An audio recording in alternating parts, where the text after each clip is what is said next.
can't buy.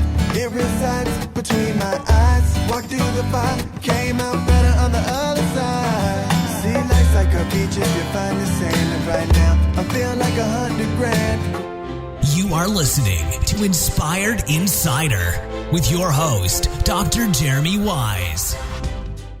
Dr. Jeremy Weiss here, founder of InspiredInsider.com, where I talk with inspirational entrepreneurs and leaders like the founders of P90X, Baby Einstein, Atari, and many more, and how they overcome big challenges in life and business. This episode is brought to you by Rise 25, which I co-founded with my business partner, John Corcoran.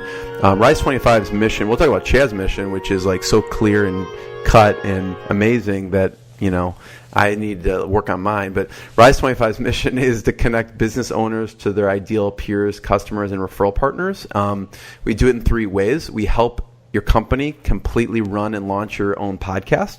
We distribute it across 11 different channels, including a dedicated blog post. We put it on social media, so you can just show up and talk, and we do everything else. Second, we do live in-person VIP days and receptions with top entrepreneurs all around the country. And third is we do a done-for-you lead generation service where we manage a consistent outreach to your ideal clients and referral sources. This is not paid traffic. So what we do does require a lot of humans to do the work, so we do have limited bandwidth. So if you are interested, we want to work with the right company, you can go to rise25.com and contact us. And I'm especially excited about today's guest. And today we have Chad Collins. He's founder of Open World Events. They have one of the clearest, like I said, and best taglines I've ever heard. We produce massive family events is their tagline, and they do that for sure in spades. They launched in 2014 Brickfest Live, which is the #1 touring Lego event in the world and brings hands-on Lego attractions and exhibits. And I told my wife when I met Chad, I'm like, here's what they're doing. Like, well, did you buy a ticket? Like, why did you not buy your ticket already? When's the next one? When's it coming to Chicago? I'm like, slow down. Like, we'll go to the site and we'll get a pass, right? So it's a huge need, and it's great for the whole family, which is cool. They also launched Minefaire, which is an official Minecraft community event that brings Minecraft players together for an immersive experience. They have a Young Innovators Fair, which is a K-12 STEM event where attendees explore the latest in science and tech.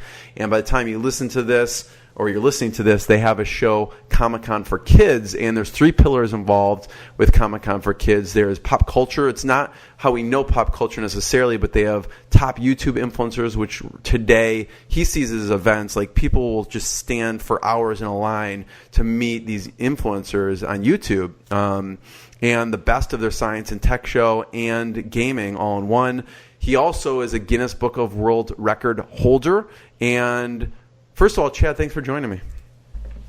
Yeah, man. This is exciting. Been looking forward to this, Jeremy. Me too. It all started with a YouTube video that you did with your daughter. Did. Yeah. In fact, like, I brought home just like a cup of Lego from the Lego store after, hitting the mall at lunch, which was like my reintroduction to Lego as an adult, and just started exploring Lego with her at home. And she went right onto her iPad and just started looking at videos. She just typed in Lego on YouTube and started watching videos and watching other people, experience Lego and talk about it on YouTube. And for days, she just watched these videos, and I had no idea what was going on. And then she asked me if I would create YouTube videos with her. And I immediately thought, like, that sounds like a lot of fun. So, yeah, let's start creating some YouTube videos. And we did.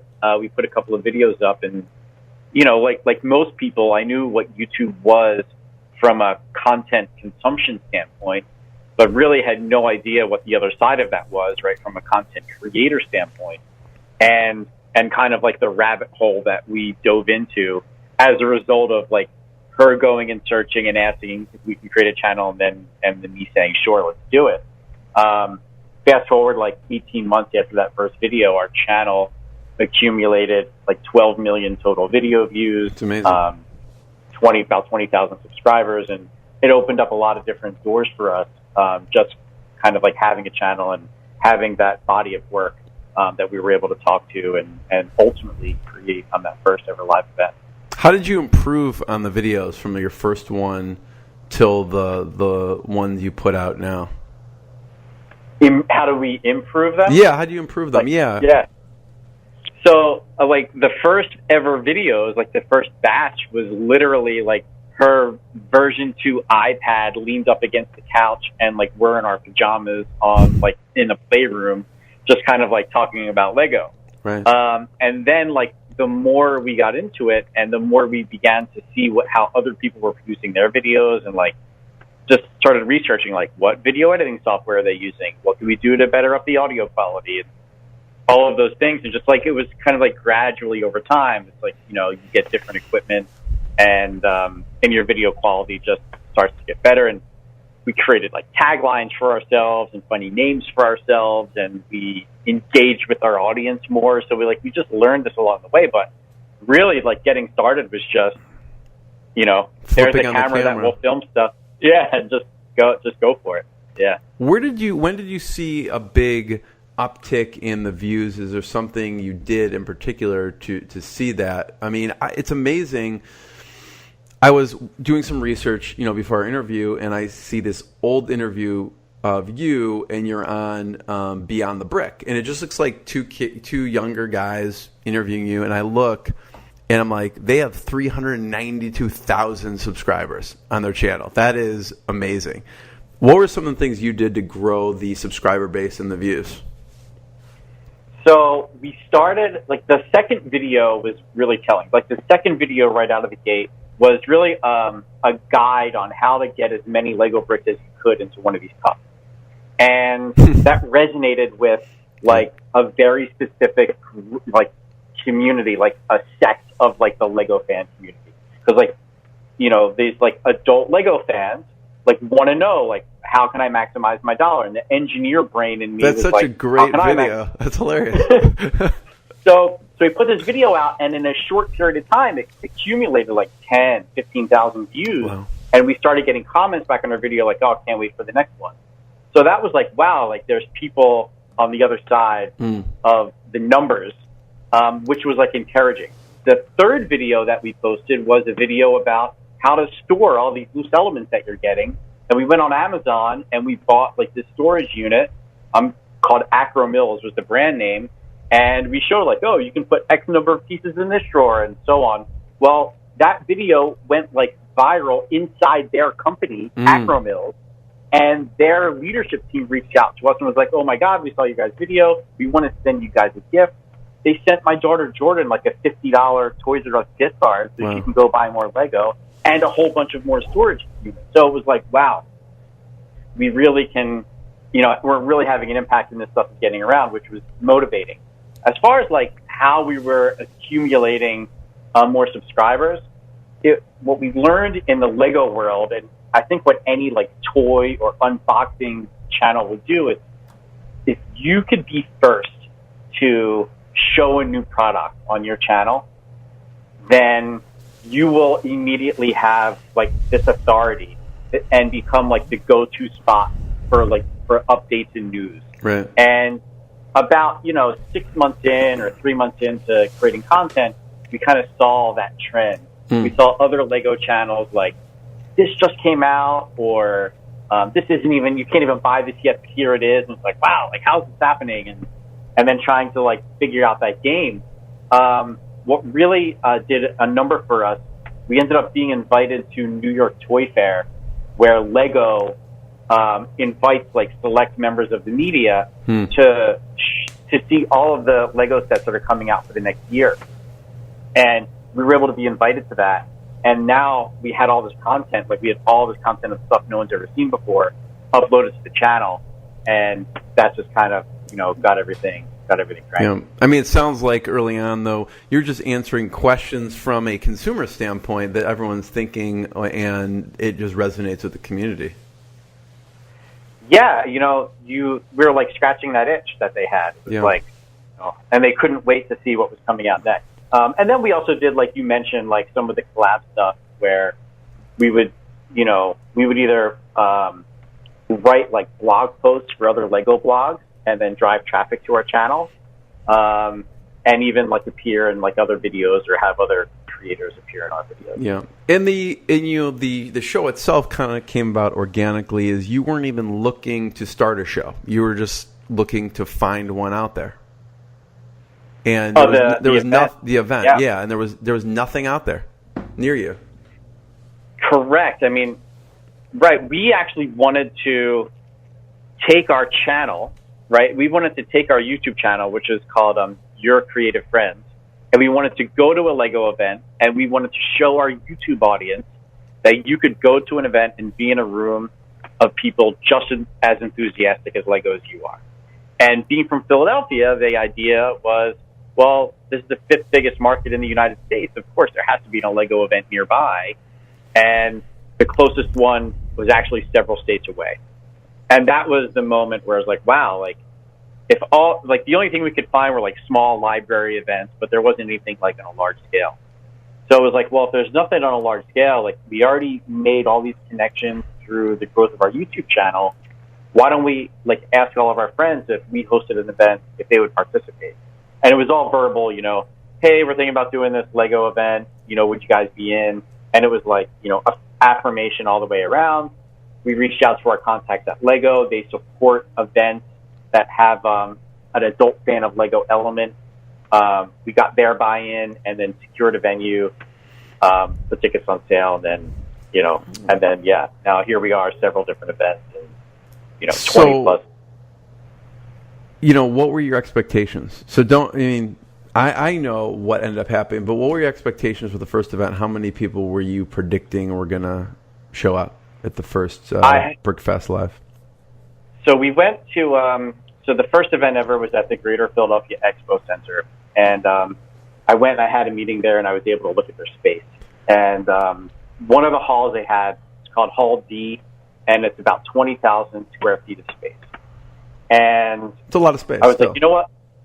Yeah, it's a decent amount of space. But like comparatively, if you're trying to like imagine, like it's almost like half the size of like a basketball court is a good way to put it, right? So half of a basketball court is about 20,000 square feet. And I was like, all right, there'll be a good enough room for a bunch of displays and maybe some vendors, and then, you know, people can come through and mill around. And we had 20,000 square feet. And when we put tickets on sale, we sold over 5,000 tickets like the first weekend. Wow. And it was like, what does 5,000 people in a room even look like? So I immediately called the venue back and was like, hey, here's what happened. We have this many tickets sold. And they're like, well, you're going to need more space. There was foresight, though, in our agreement where we did have first refusal rights to a larger space. So I wanted to make sure that if that were to happen, we were protected.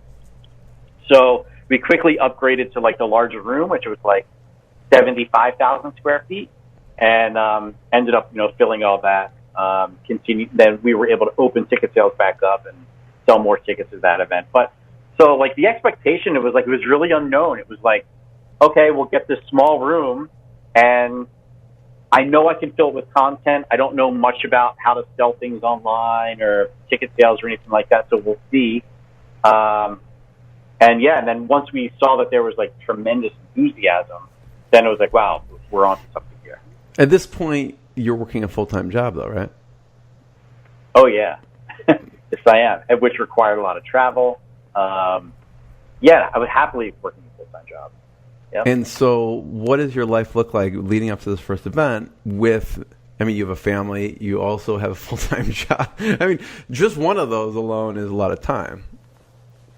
Yeah, well, this was like truly, I mean, I think a lot of people hear about it like, you know, the 7 p.m. to 2 a.m. like side hustle gig, and that's exactly what it was for all this time. It was, we were literally, like, while we were growing the YouTube channel and then ultimately planning this event, it was, you know, after dinner, we would like build Lego sets, and then Jordan and I would like film, and then she would go to like kiss the kids and the wife to bed, and then go back downstairs, and now it's editing and uploading to YouTube. And it was like that, you know, 4 or 5 days a week for 18 months. But it was like, it was, you know, it was a labor of love. Totally. It was, yeah, like whatever it was, like we started making AdSense. So, you know, like YouTube will like pay you if there's advertising on your videos. And I remember like often like driving into work and then like getting into the parking lot and checking my phone to see like how much we made in AdSense, and like being like thrilled about the 38 cents that we had coming in, knowing that I had like a healthy 6-figure salary, but I was like more excited about the 38 cents. I was like, look at that. Like, yeah. So it was like that weird thing. It was just like follow your instincts. It was like, it felt right. Had no idea what it was going to turn into, but just wanted to, you know, keep it going. So it's like, how did you manage that with the first event? Because that just triples your workload, right? Or more with the event. So really the idea was, like once we put tickets on sale for that first event and we saw, like the amount of income that it was, the income potential that it had, like that's when like you had the serious talk with your family about, hey, like, if this is replicable and we could do this just a few times a year, then we can talk about a pivot, like a career path change. And luckily, Carrie my wife was like on board with that. And the idea was to leave my job in February, which would give me like 2 full months to focus 100% on making sure the event was going to be exactly what we promised we were going to deliver to our audience. And there was like a day, like in December, like on my way into the office where, you know, your phone starts blowing up with emails and texts about like all the projects that you're working on. And I'm looking at it and I knew like I was checked out. Like it wasn't even fair to me to even put in any remaining time to, you know, to my employer, because I was that like focused on what this next thing could be. And I remember calling my wife and just saying, I know we talked about February, but I think maybe today. Like, right.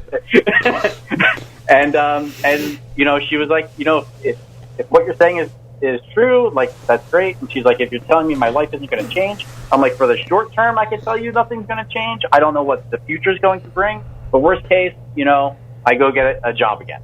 And she was in, and I went in that day and found my CEO and gave him a hug and thanked him for the ride. And he was, you know, like in shock, not understanding. You're going to do what? A Lego what? What did he say? Yeah. He was like, really? Like, all for Legos? It was like I'm like, yeah. And, you know, I knew he didn't, like, quite understand then. Luckily, like, through the years, like, we keep in touch and totally gets it now. Yeah. And for anyone listening, you know, it's not like, Chad, you weren't working in anything related to events, right? So, like, when you produce this event and you have this event, you weren't in some other event-related industry. What were some of the learnings up to, like, after this first event? And how many people ended up coming to this first event? Well, the first event ended up attracting about 24,000 attendees. Wow. And we had sold 13,000 tickets ahead of time. And then, again, it was like, what does that even look like? Let's stop tickets. Then we were getting, like, tons of emails. Hey, can I still get tickets? And I just put a blurb on the top of the website that was, there'll be a limited amount of tickets available at walk-up. And that was, like, created a tsunami. And, like, 10,000 people showed up at the door over 2 days. Wow. So, yeah, and then, yeah, it was... That's insane. So we learned a lot. We learned a lot really quick from that first experience. One of the things we really learned from a scaling standpoint, that first event required a lot of outside participation. And by that I mean, like, there were folks that had come in to display their creations to the audience that was there. And there were vendors that were coming in to sell their wares. And I knew that if we were going to do, like, multiple shows in different cities all over the country, then we needed to, like, create our own content. So we could have, like, you know, a very similar show that would tour, right? There was consistency throughout. We weren't tied to, like, others participating. Well, of course, we always invite others to participate, the level of participation varies from city to city. So we wanted to make sure that at a minimum we can deliver this every time. And through that process, we started creating our own attractions. And now that's like, the consistency of what BrickFest Live has become today, which was really important. What's an attraction look like? Give me an example. So like the first one we ever created, we call it Speedway. And that is, so if you ever know like a Pinewood Derby is. Totally, yeah. Like Boy Scouts. So it's that except all Lego. So we have these 35-foot long racetracks that are timed, and you build, we give you a chassis that's like specific to the tracks that we have, and you build your own car out of Lego on top of it, and then race it down. We have like a PA system and like someone like doing play-by-play of the race. So it's like a high energy activity that we have. We also have, you mentioned world record stuff. We created the largest Lego floor mosaic. Think of it like a puzzle where everyone gets like a guide and you have to build your contribution. And then at the end of the day, you see what this made. So like you build your part, you hand it in, and then staff knows exactly where to place it on the floor. And then hours go by and you see this piece of art kind of evolve over the day. And everyone at the event was able to participate in building it. So that's what we think of, like all of these ways to experience Lego with hundreds or thousands of other people that are impossible to experience it like that way at home. Totally. So what's your process for coming up with, I'm sure you're constantly innovating, you're adding new things to the show. At that point, what was your process for coming up with like the car racing or the art mosaic? I mean, there's just things that I don't think I would think of right off the bat. So a lot of it is, surrounding yourself with other people that are like really deeply rooted into that space and, scheduling sessions where you just like throw out all the wildest ideas you could think of. I also think like going to other people's, from an event anyway, going to other people's events, you get to see things that they're doing, and then that like one or two more tweaks could make it into something really big at your event. One example of that on the Lego side is there are certain Lego elements that glow under black light, for instance. And I was at an event in Chicago, actually, and there was this creation, and you had to like look in a box to see what it was. And in that box, there was this little black light, and it shined this creation that was in there. And my thought immediately when I saw that was, what if we were able to create this like on a massive scale where every kid could come in and they could build with these elements and the whole thing is glowing?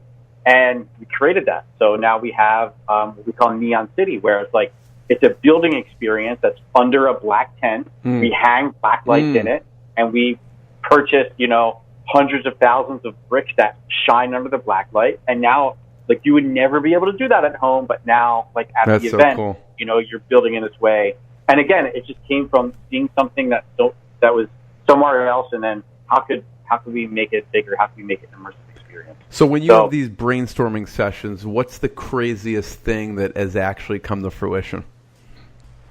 Oh, man. The craziest thing that has come to fruition. Gosh, that's a really good question. There's one, you showed a video, and there's a guy walking. And that's pretty good. Maybe, I don't know, that's mine, but just explain what was going on with that. That's great.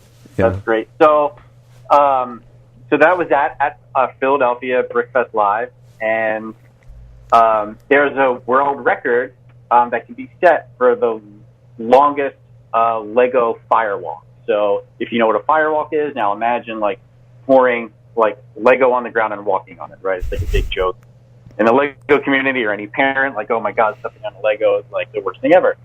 So with our relationship with Guinness, we had them come to the event, and we built this track so one of our attendees could walk on it as long as he possibly could, trying to set a new Guinness World Record for the longest Lego firewalk. Yeah. Which he did, and it was incredible. And he got the award, and people were cheering, and it was it was remarkable. And he was, as you saw in the video, he was like hurting. He was in pain. His feet. He's like, I can't feel my feet, but like I want to thank everyone. Yeah, exactly. So like a lot of that is like that was a request that came in. It was like, hey, like I set this record, and someone else set it. Can I set it again? And it was like, we have the wherewithal to make something like that happen now. So of course we did everything we could to make it happen. So how do you and when do you decide to expand? So you do Philadelphia, right? And you know, at this point, you quit your job. So you're like, we got to do another one of these at some point. How do you decide when and where to expand? So so after we saw like the initial enthusiasm with ticket sales, we needed to decide like, is this replicable? And we booked the second venue and put tickets on sales for that venue. So before we even had our first event, we were already selling tickets for event number 2. And we saw enthusiasm was high for that event too. And it was like, all right, we have something here.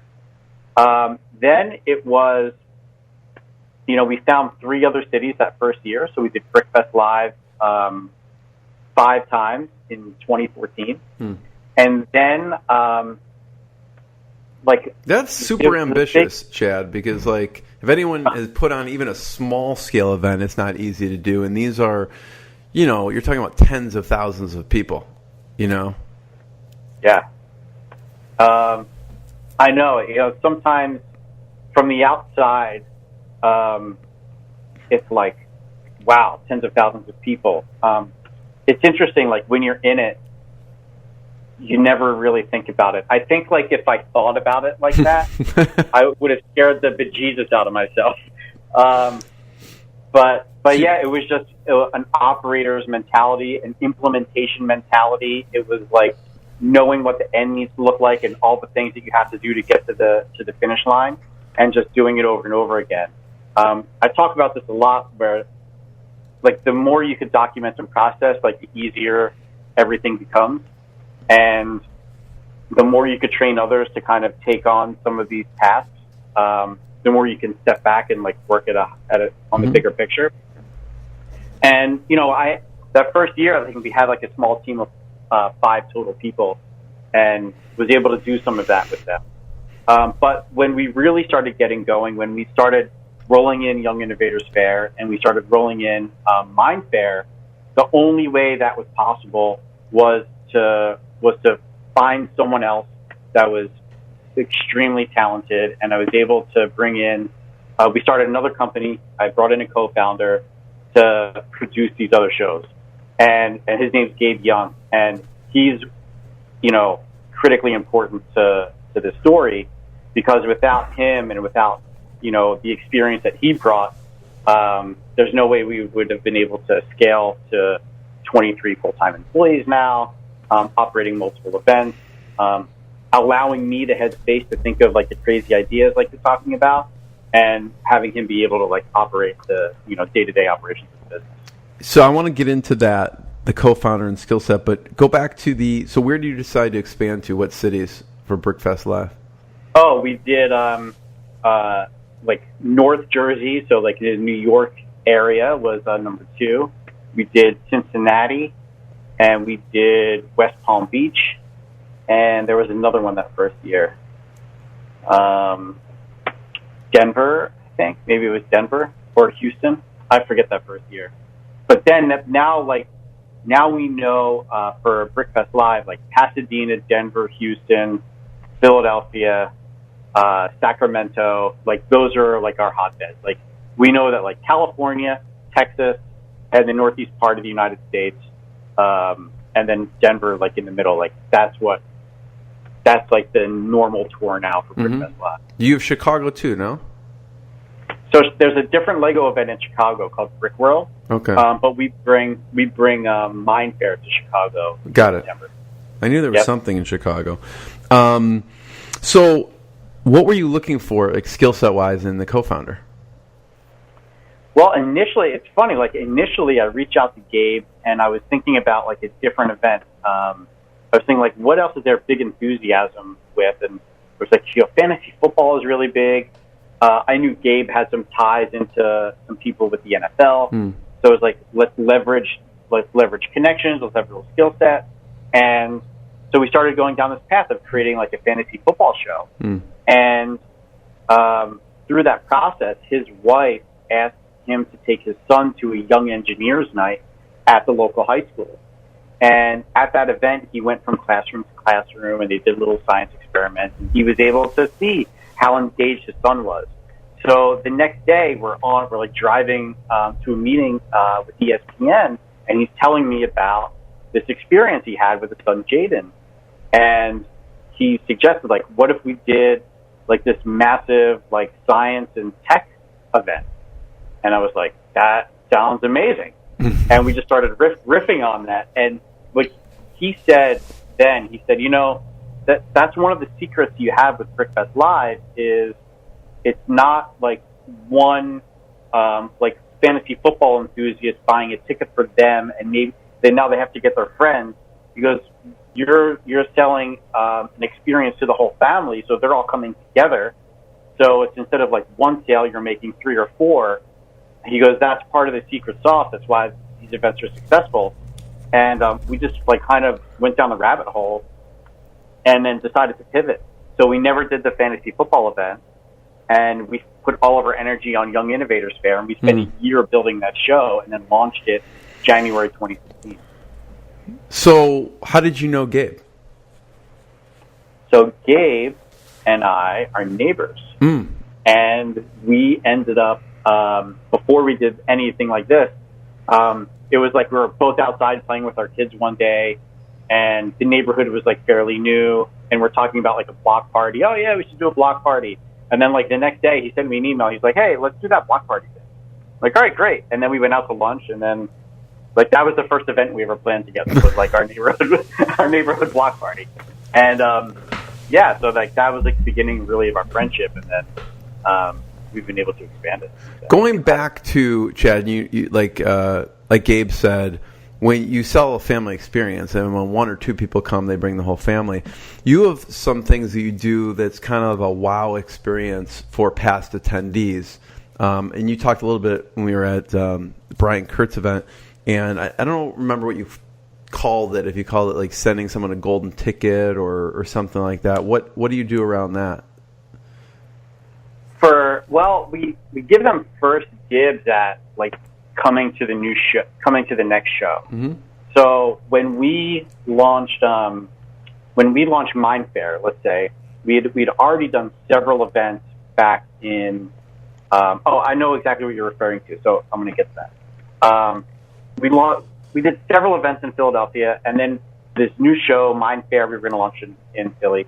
So we went back to just our buyers and said, hey, you guys have been to these other shows. This is the next concept. There's nothing online about it. It would like mean the world if you would like to opt in and let us know you wanted more information about Minefaire. Here's everything that's going to be there. And crazy enthusiasm, getting people emailing us back. And then we're like, all right, well, we're going to have this little pre-sale just for you guys. We're not even advertised to anyone else. We put tickets on sale, gave them, preferred pricing, and based on their enthusiasm, we knew we had a winner. Just like we haven't even advertised it yet, but just the people that have been to our event that we knew were going to come to Minefaire, it was big.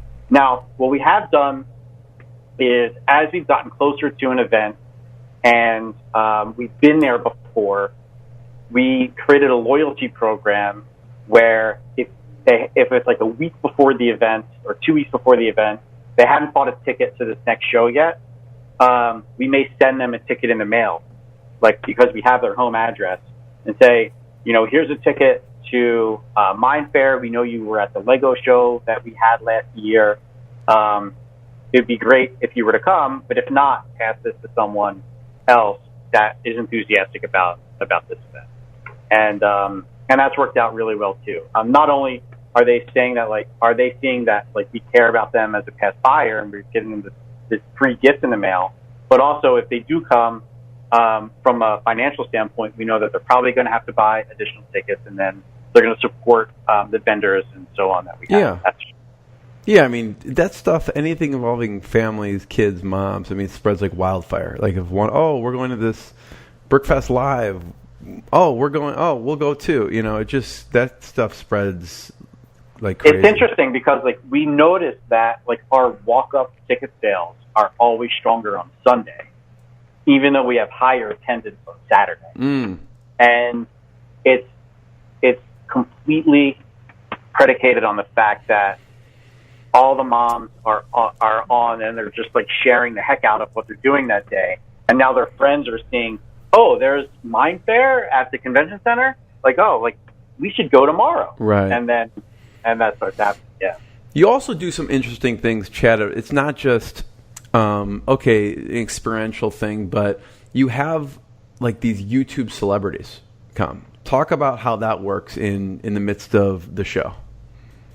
So at Minefaire, Minefaire like initially had this huge following of like adults that were just playing the game. And then once the way it became mainstream, where kids started playing it on YouTube and then streaming them playing it on YouTube. And now millions of kids are watching these YouTubers experience and play Minecraft.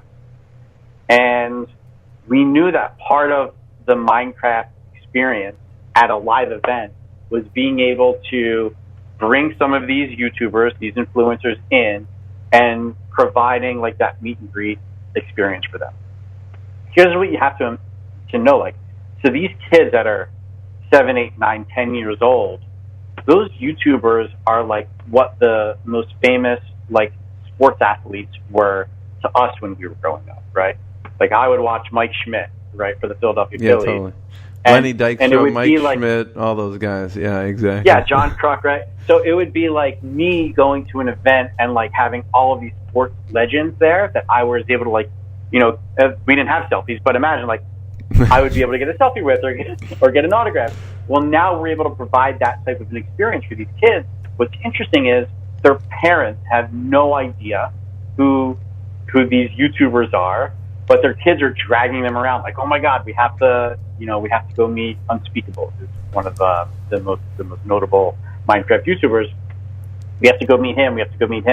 When they come into Minefaire, we actually hand them a program. On the back side of the program is an autograph, plain paper autograph. So they could take that and collect all their autographs. That's awesome. So it's like a scavenger hunt throughout the day. But getting them involved, the YouTubers, like early on, and building those relationships with them has been something really outside of what we had to do with any other event, right? Young Innovators Fair doesn't have that.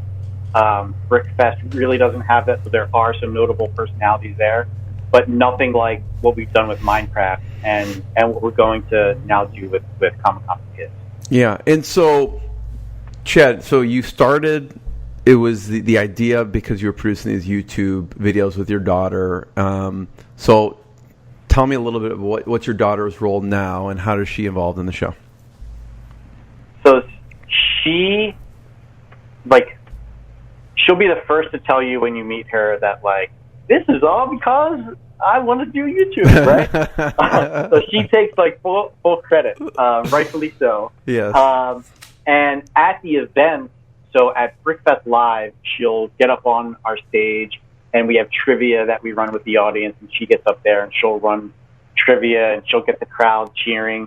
So it's like she has this personality and this confidence that she was able to like learn through just talking to a camera, like talking and making these videos, which she just transferred right to on the stage. Mm-hmm. At Minefaire, she'll support our costume contest. So as these kids come up onto the stage dressed as their favorite like characters in Minecraft, she'll ask them, how long did it take you to make this costume?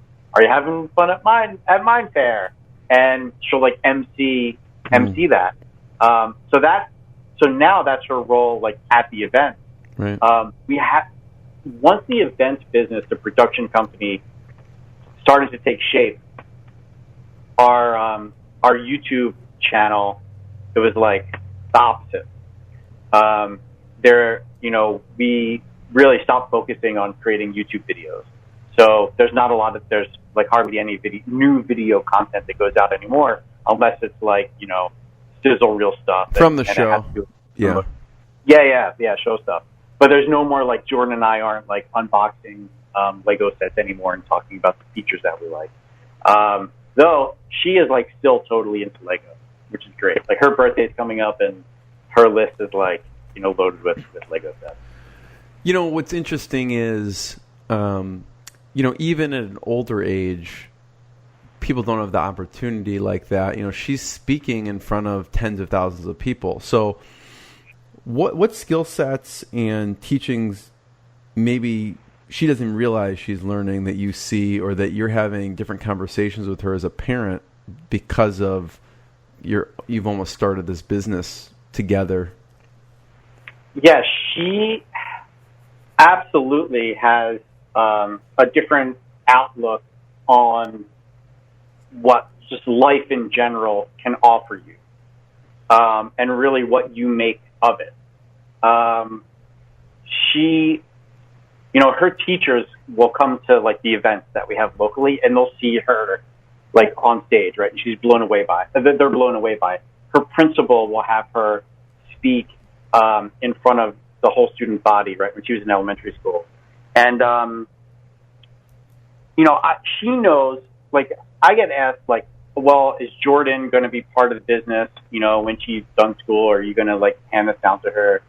Who knows, like, what state of our business is going to be in when that time comes. All I want her to know is that whatever she decides to do, she's going to have my full support.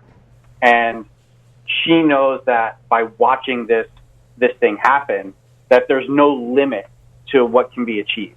So if all she learned was that, there's like, don't put a cap on what you can achieve. It's anything you want it to be, and I'll help you figure out how to get to where you want to be. Then I feel like at the end of the day, like, as a parent, like, I did my job. Yeah, because that's normal to her, right? I mean, it's like, I'm just going to show up and talk to, like, 20,000 people, It's like, she doesn't flinch. You have a couple cool personal projects going on, and one of them is with your son. Yeah, Luke. So what's going on with that? So Luke is an interesting little dude. He, from a really young age, was, like, really into sports.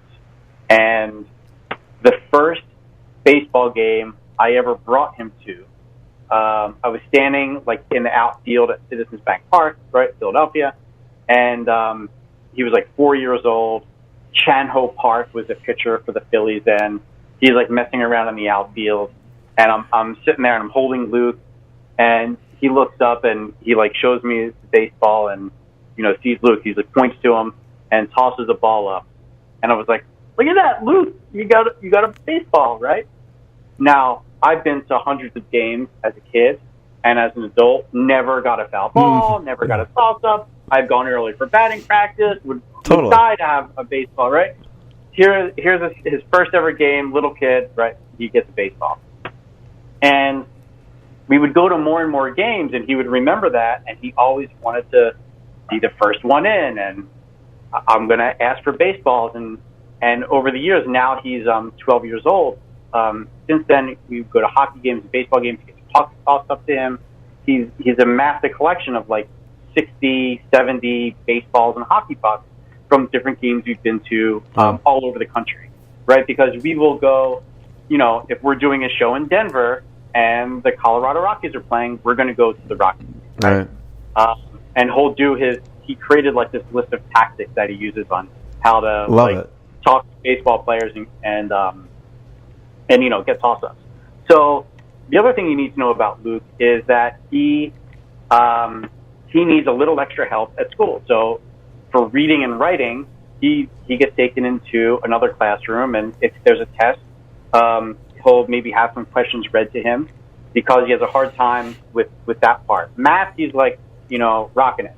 Reading and writing, he struggles a little bit, and I struggle too. I failed spelling. in third grade, got an F- on my third grade report card. There is an F- that exists. They had to rub it in. Like, not only did you get an F, we're giving you a minus on the end of that. Like, yes. I know. So I could like totally relate. So I started talking to him. I was like, what if we wrote a book about how you get baseballs at baseball games, and then you could teach other kids like that they could go do the same thing. And we tested this for his birthday. He invited like 5 of his friends, and we all went to the Phillies game, and we like had a talk with all the kids, and like, we're going to be the first ones in, and here's the tactics that Luke uses. And they all knew because they've all been talking to Luke. And we're sitting out there, and one of the kids asked me, said, "Do you think we're all going to get baseballs today?" And I said, I don't think so. I don't think you're all going to get baseballs. Some of you will get baseballs, but I don't think you're all going to get baseballs. And at the end of the day, like, they, as a group, got like 11 or 12 baseballs. Wow. Tossed to them. Each kid got at least one, and some kids got more than one. And I took a picture of like, all the kids with their empty baseball gloves before we went in. And then like, I took an after picture of all of them with like all the baseballs they got afterwards. And yeah, so Luke and I, so we like tested it. It's true. Like, this stuff works.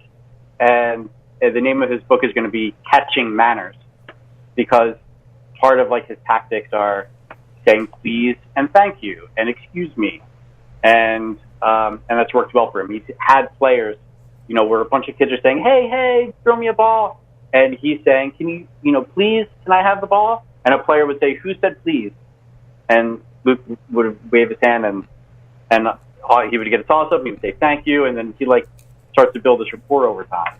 So yeah, it's a fun pet project. So did they divide and conquer? I'm curious. Did they go as a group, or did they spread out when they? Yeah, it was like a little bit of both. Like, Luke has like his go-to spots, and then after he would get some balls, he would like tell his friends, like, here's exactly where you want to be positioned, like in this ballpark at this time. So yeah, they all divided out, and they all made it happen. That's amazing. I love it. So, Catching Manners. All right. Check it out. Will it be on Amazon? Probably, yeah. Amazon, okay. And then your it's first... self-published. What's that? Yeah, totally. So your first book is coming out. Oh, man. Yeah, it's coming out. Anomic. So how's the process go for you coming out with that? So the idea behind this book has been there since like 2015. And it's been, every year, every couple of months, like, work on an outline, just get my thoughts out so I don't have to keep remembering them. I'm big into just like getting my thoughts out. Yeah. But there hasn't been a time where it's like me, Chad, being able to just like hunker down and pump out 5,000 words a day or whatever it's going to take to write something, even though I enjoy writing. So a friend of mine is actually an author. He's written several books, and been talking to him about this. He's been hearing me talk about it for years. And finally he's like, Chad, he's like, you have it all in your head. You have the outlines. Why don't you just let me write it in your voice? And I'm like, that's a great idea. Like, yeah, let's do it. And it was just a matter of like every week, every Thursday night, 2 hours, do a recorded Skype call and going through this outline that I put together, basically interview form. So it's just me just kind of talking about these ideas. He digs deeper, and that's been the process. But really, it's going to be a bit of origin story, which you just heard, but using the Lego, like the Brickonomics part, like using like there are 5 original colors of Lego, and we're using those as like 5 different lessons that create the best foundation for your business. So it's the origin story, and then it goes into breaks it down into like, well, these are like the 5 things that I was able to focus on that helped us get from, this one event that happened in 2014 to now doing 20 plus show weekends a year with 4 different, types of events that we produce. Yeah. So what are some of the foundational bricks? I'm glad you asked. Well, I'm going to pull my notes up right now. So one of them, and it's probably really, I talked about it a little bit before, but one of them is systemization. So it's once you start being able to operate, the quicker you're able to document and train, the better you're going to be. So if you wait until you've already been operating for a couple of years and then go back and try to systemize the things you've done, it will seem like a task that's almost impossible because you've just been operating, right? You've been working in the business, not on the business. But if you create a plan to document a certain number of your processes every single week, then it doesn't take long for you to be able to then, hand them off to someone and really feel like you're freeing yourself up. So that's number one, the more you document. Betting on your strengths. So I call it you. Right now it's you. So it's bet on yourself, know what you're good at. And, I talked about, bringing in a co-founder because I knew there was a lot of stuff that I'm not good at, right? I like the marketing part. Right now, that's probably my favorite part. But the day-to-day, regular meetings with people, is not something that gets me excited. But there needs to be someone in our world now, where that does get them excited. And, that's just one of the things, the HR component, of the business. There's a whole bunch of stuff that were not Chad things that I knew someone else could do. For me, it was find a co-founder that could help with some of that stuff, and then hire a whole bunch of other people that could then deliver. So that was big. One of them, the white brick, the desired outcome, which is having when you start a business, you've got this, you've got a blank piece of paper, and a lot of business owners now, if they were talking to you, they would tell you, I wish that was my position right now, especially because of everything they've learned with their business, right? I wish I had a blank piece of paper because if I started over again, I would do it this way, right? So having a clear picture of what your desired outcome is, even if it's just 6 months from now, I want my desired outcome 6 months from today to be X.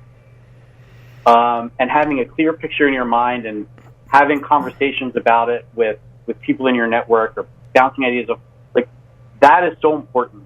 For us as an events company, we have a finite deadline. The event is going to happen on April 22nd. And there's no moving that deadline. So a lot of businesses, I can move a launch, or I can delay this thing for a couple of weeks because I'm just not ready yet, or I didn't write the copy, or the Facebook There aren't ad 20,000 people showing up. So you're we're just going to move this a few days. Yeah, there aren't 20,000 people. So for us, it's no, this is date certain. Yeah. So I need to know all these things I have to do in order to get there. I think that's helped us as a business because even if there are other projects that we're working on, we have that mentality we don't miss our deadline because we can't because of what we're delivering to our customers. Right. So, so there's the 3 right now. Well, there's more. So the other one is relationships, so the human element. Lego pieces are also called elements. So I have the human element, which is establishing yourself, whatever niche you want to go into, to establish yourself as not even an authority, but just as a known person in that space, I think is so important. There's a lot of stuff that we did when we grew the YouTube channel that was just natural and organic. But looking back on it now, if it was wow, that was systemic, and if you did exactly what happened there, that will help you. So I want to use some of those lessons. Like you said, you saw us on Beyond the Brick. Well, that was me reaching out to those guys, right, and letting them know that we had an event coming. And like I wrote blogs for bloggers like in our space, so I was able to have these relationships. I reached out to vendors that had products that our audience would like and say, hey, I'll do a review on my channel of your product. So it's like, make yourself known in whatever space, whatever it's giving to them too, in a sense. Absolutely. Yeah, you're giving exposure, being of value, that's so key. And then, so there's got to be one more because we did 4. Hold on. The last one is just knowing when to jump. So I said taking the leap. And that's, it's like, right, my story was, I have this 9 to 5. I have this day job. I have a regular, which is more than 9 to 5, but you have a job and now you're going to want to do your own thing. Like, when is the right time? Is it ever the right time? Yeah. And it's whatever that is for you. I mean, that's different for everybody. But if you're confident in what you are going to be able to accomplish, then you need to set that time, and you need to get your closest people on board with you that will support you. And knowing, like, what I told Carrie, which was, like, the worst that happens is I go back into the workforce. So, yeah. And for everyone, I understand, like, for everyone it's going to be different. But knowing when, identifying when, creating the path for you to finally take the leap is important. Yeah. Yeah, thanks for sharing that. And hopefully it'll be on Audible, because I will consume it on Audible. Brickonomics. So first of all, Chet, I have one last question, but I just want to thank you. This has been fantastic. It was great getting to know you in Connecticut as well. I want to point people towards brickfestlive.com. And what are the other websites for the other shows that people can check out? Yeah, if you go to openworldevents.com, okay, that will link to everything that we have, and anything new that we create. And then for the other stuff, like the book I'm working on with Luke and Brickonomics, you go to chadcollins.me. And you can also find me on Instagram, chadcollins.me. Cool. Okay. Check out openworldevents.com, chadcollins.me. Chad, I wanted to talk just a little bit about the new show, depending on when you're listening to this, ComicCon for Kids, and what that's going to be about and why you decided to build that. Yeah, so we have like this, ongoing list of like new concepts that we can decide to create, right? We can decide to take Minefaire international. We can, or we can focus on more domestic shows. And we went through this list, and I thought about, like, well, with Lego and with Minecraft, in a sense, while the events have been great and they attract, tens of thousands of people, if the enthusiasm of any of those brands wanes, then it directly has an impact on our attendance. So we need to focus on something. If we're going to create something new, it needs to be something where we have more control over the content, and it needs to be able to stand the test of time. So a lot of people think of like Comic-Con as, like a bunch of guys that go there and they dress up as a favorite superhero. And while kids now are really into like superhero stuff, right? The Marvel movies are the biggest grossing movies out there. A parent wouldn't necessarily feel safe to take their kids to an event like that. I don't feel safe. No, I'm just kidding. Yeah. So we polled our audience, and we sent a quick survey out to a segment of our list. And we said, like, here's like a few events that we're thinking about. Which one, speaks to you the most? And we kind of had this feeling anyway, but like Comic-Con for Kids, just the idea of a kids Comic-Con, like got over a third of the vote, or something like that. So it was like, okay, like that's another affirmation that we have. And knowing that social media is so big, learning from what we've learned from creating a Minecraft event and bringing in these influencers and seeing how enthusiastic these kids are, it's like, well, what if we can go a little bit broader? And now we can get influencers for whatever is hot today. So that's like the pop culture component, which changes from year to year, right? So we could come back to a Houston year after year after year with fresh content every year because we're just riding the wave of whatever happens to be popping with like our demographic right now. Like what are kids into today? Instead of Lego, right? The show changes a little bit from year to year, but at the end of the day, it's Lego. Minecraft, of course, the show changes from year to year, but at the end of the day, it's the game, it's Minecraft. This, we're able to deliver on what kids are most enthusiastic about right now. And it could change 3 times during 1 year, right? Let alone year after year. So bringing in the hottest talent that they're into on Instagram and YouTube is a component of that. With Young Innovators Fair, we did it twice in the Philadelphia market, and what we learned with Young Innovators Fair is there's a lot of local content that's out there, whether it be the local museums, that the local science museum or astronomy museum that's around. They're going to want to get in front of this audience, and the kids totally respond to this type of content. They want to see the latest in robotics. They want to see the latest in tech. And if you could put them in front of it and you're able to create like hands-on attractions with it, their parents also feel like I brought them to the right spot. Right. It's just not about playing, it's also about learning. Right. And then the last component, which is gaming, like we think about, that's where like, Lego, Minecraft, Fortnite is really big right now. Whatever the hottest gaming is, but in addition to gaming, we're also teaching kids that they can code. They could be a game developer. Right. Right. They There's could different learn aspects. Yeah. If they're into music, well, guess what? Folks write scores directly for video games. So there's a lot that a kid can do if he's a gaming enthusiast and he wants to make that his profession.